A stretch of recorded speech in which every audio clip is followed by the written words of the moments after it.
প্রত্যেকটা প্রবাসী 2-3 বছর বিদেশ করার পরে চিন্তা ভাবনা করে সে বাড়িতে যাবে, কিন্তু বাধা হয়ে দাঁড়ায় বাবা মা।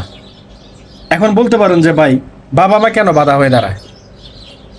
একজন প্রবাসী যখন বাংলাদেশে যাওয়ার চিন্তা ভাবনা করে, তখনকার এটা যদি বাড়ির বাবা মা জানতে পারে, তখনকার বলে বাবা তোর বোনটার বিয়ে শাদি শেষ হোক তারপরে আইস, তারপরে তোর বাড়িটার একটু লাইন গাইড কর, তারপরে আইস, বাড়িটা একটু অগাছনা আছে, একটু গোছ গাছ করে তারপরে আইস।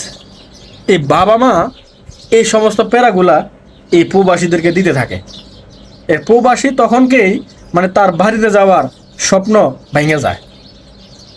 না, শুধু এটা বলে দেয় না যে তুই সমস্যা নাই তুই চলে আ, এটা বলে না।